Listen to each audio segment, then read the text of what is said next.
Build your dreams, live rich, and leave rich. Leave rich நீ சொன்னா ஆடம்பரமா வாழுதுன்னு அர்த்தம் இல்லைங்க. மன நிம்மதியோட வாழுது. இன்னைக்கு நாம இத பத்தி தாங்க விளக்கமா பார்க்க போறோம். இன்னைக்கு மனுஷங்கள வாட்டுற பெரிய நோய் எதுன்னு கேட்டா அது டயாபெட்டிஸோ இல்ல பிபியோ கிடையாது. அது என்னன்னா கோடிக்கணக்கில் சொத்து இருக்கும் ஆனா கையில காசு இருக்காது. இதத்தான் ஆசெட் ரிச் கேஷ் புவர்னு சொல்லுவாங்க. நீங்க பாத்தீங்கன்னா நிறைய ரிட்டையர் ஆனவங்க இந்த பிரச்சனையில தான் மாட்டிக்கிட்டு தவிக்கிறாங்க. அவங்க கிட்ட வீடு நிலம்னு சொத்து பத்து எல்லாம் இருக்கும். ஆனா மாசம் மாசம் செலவுக்கு என்ன பண்றதுன்னு தெரியாது. இதனால கோடீஸ்வரரா இருந்தும் ஒரு ஏழை மாதிரி வாழ வேண்டிய ஒரு மோசமான நிலைக்கு தள்ளப்படுறாங்க. சரி, இந்த மாதிரி ஒரு நிலைமை ஏன் வருது?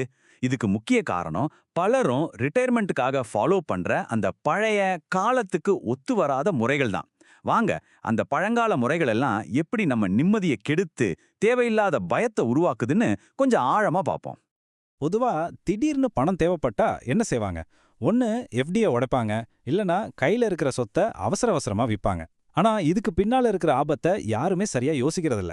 ஒன்னு புரிஞ்சுக்கோங்க, எஃப்டியில வர்ற வட்டி பணவீக்கத்தை, அதாவது இன்ஃப்ளேஷனை ஜெயிக்கவே ஜெயிக்காது. அது ஒரு பக்கம். இன்னொரு பக்கம் மார்க்கெட் சரியும் போது பயந்து போய் சொத்தை வித்தா என்ன ஆகும்? நிச்சயம் நஷ்டம்தான். சோ இது ஒரு நிரந்தரமான தீர்வே கிடையாது. சரி, இந்த பழைய வழிகள்லாம் வேலைக்கு ஆகாதுன்னு நமக்கு இப்போ நல்லா தெரியுது. அப்போ நமக்கு என்ன தேவை? ஒரு புது பார்வை. செல்வத்தை நாம பார்க்குற விதத்தையே மாத்த வேண்டிய நேரத்துல நாம இருக்கோம்.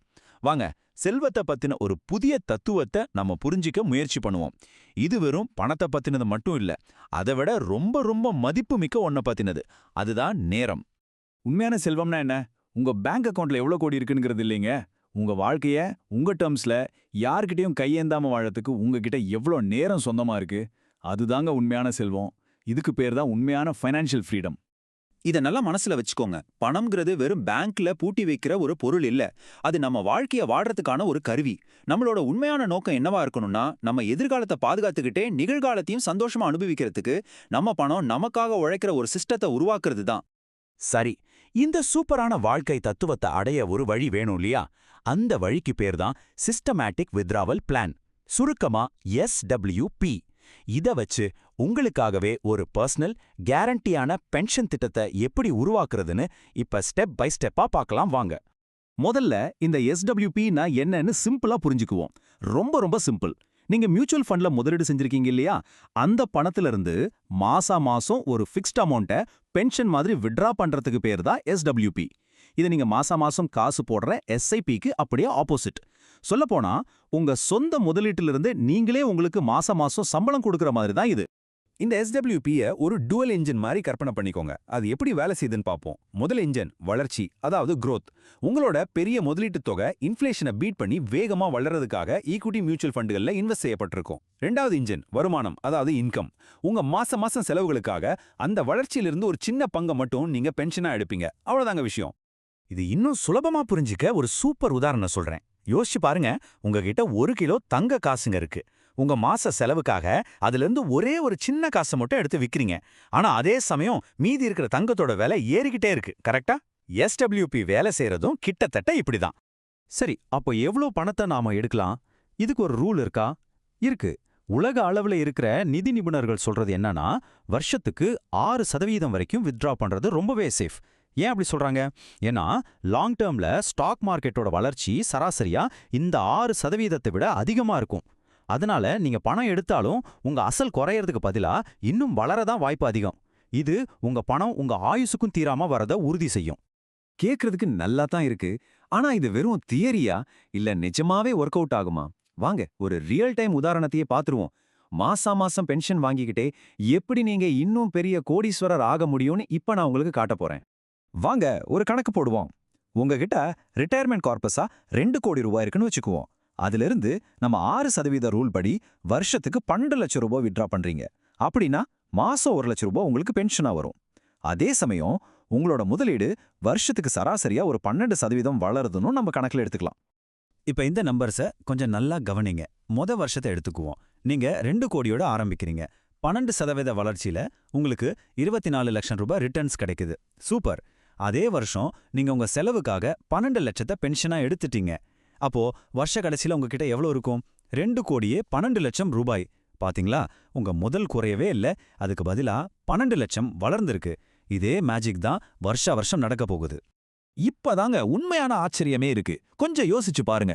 நீங்க 20 வருஷமா மாசம் 1 லட்சம் ரூபாய் பென்ஷன் வாங்கியிருக்கீங்க. அதாவது மொத்தமா 2 கோடியே 40 லட்சம் ரூபாய் எடுத்திருக்கீங்க. அதுக்கு பிறகும் உங்க ஆரம்ப 2 கோடி முதலீடு சுமார் 5.1 கோடியா வளர்ந்து நிக்குதுன்னா நம்ப முடியுதா? இது மேஜிக் இல்லைங்க. இதுதான் காம்பவுண்டிங், அதாவது கூட்டு வட்டியோட அசைக்க முடியாத சக்தி. எல்லாம் நல்லா தான் இருக்கு. ஆனா எல்லா நாளும் சந்தை ஒரே மாதிரி இருக்குமா? திடீர்னு மார்க்கெட் கிராஷ் ஆனா என்ன பண்றது? இதுதானே உங்க மனசுல இருக்கிற மிகப்பெரிய கேள்வி. இந்த கேள்விதான் பல முதலீட்டாளர்களையும் பயமுறுத்துது. கவலையே படாதீங்க. உங்க பென்ஷனை எந்த மார்க்கெட் கிராஷ்ல இருந்தும் பாதிக்காம ஒரு இரும்பு கோட்டை மாதிரி பாதுகாக்கிற ஒரு அல்டிமேட் ஸ்ட்ராட்டஜியை பத்தி தான் இப்ப நான் சொல்ல போறேன். நான் ரிட்டையர் ஆன அடுத்த மாசமே மார்க்கெட் ஒரு 20% சரிஞ்சா என் கதி என்ன ஆகுறது? என் பென்ஷன் என்ன ஆகும்? இது ரொம்ப ரொம்ப நியாயமான ஒரு கேள்வி. இந்த பயம்தான் பல பேரையும் தப்பான முடிவுகள் எடுக்க வைக்குது. ஆனா பயப்படாதீங்க, இதுக்கு ஒரு புல்லட் ப்ரூஃப் தீர்வு இருக்கு. அந்த சொல்யூஷனுக்கு பேரு தான் லிக்விட் ஃபண்ட் பஃபர் ஸ்ட்ராட்டஜி. இது ஒரு சிம்பிளான ஆனா ரொம்ப பவர்ஃபுல்லான ஒரு டெக்னிக். இது உங்க மாச பென்ஷனை ஸ்டாக் மார்க்கெட்டோட வாலட்டிலிட்டில இருந்து கம்ப்ளீட்டா பிரிச்சு உங்களுக்கு ஒரு அசைக்க முடியாத மன நிம்மதியை கொடுக்கும். இந்த பஃபர் ஸ்ட்ராட்டஜி எப்படி வேலை செய்யுதுன்னு பார்ப்போம். ரொம்ப சிம்பிள். ஸ்டெப் 1, உங்க ஒரு வருஷ செலவு பணத்தை, அதாவது நம்ம உதாரணத்துல 12 லட்சத்தை எடுத்து ஒரு சேஃபான லிக்விட் ஃபண்ட்ல போட்டுடுங்க. இதுதான் உங்க பஃபர். ஸ்டெப் 2, இப்போ உங்க மாசம் 1 லட்ச ரூபா SWP ஸ்டாக் மார்க்கெட்ல இருந்து வராது, இந்த ஸ்டேபிளான லிக்விட் ஃபண்ட்ல இருந்து வரும். ஸ்டெப் 3, இதனால உங்க மெயின் 1.88 கோடி ரூபாய் ஈக்விட்டி முதலீடு எந்த டிஸ்டர்பன்ஸும் இல்லாம அமைதியா வளர்ந்துட்டே இருக்கும். ஸ்டெப் 4, ஒவ்வொரு 7 வருஷத்துக்கு ஒரு தடவை உங்க ஈக்விட்டி நல்லா வளர்ந்துருக்கும் போது அதிலிருந்து கொஞ்சம் லாபத்தை எடுத்து இந்த லிக்விட் ஃபண்ட் பஃபரை மறுபடியும் ரீஃபில் பண்ணா போதும். இதோட ரிசல்ட் என்ன தெரியுமா? 0 டென்ஷன். நீங்க டெய்லி மார்க்கெட் ஏறுதா இறங்குதான்னு பார்க்கவே தேவையில்லை. மார்க்கெட் 50% சரிஞ்சா கூட உங்களுக்கு பயம் வராது. ஏன்னா உங்க பென்ஷன் சேஃபா இருக்கு. உங்க மாச வருமானத்துல ஒரு சின்ன பாதிப்பு கூட இருக்காது. உங்க செல்வம் லாங் டர்ம்ல மேக்சிமமா வளரும். இது எல்லாத்தையும் விட முக்கியமா உங்களுக்கு கிடைக்கிற அந்த நிம்மதி, அதுக்கு விலையே கிடையாதுங்க.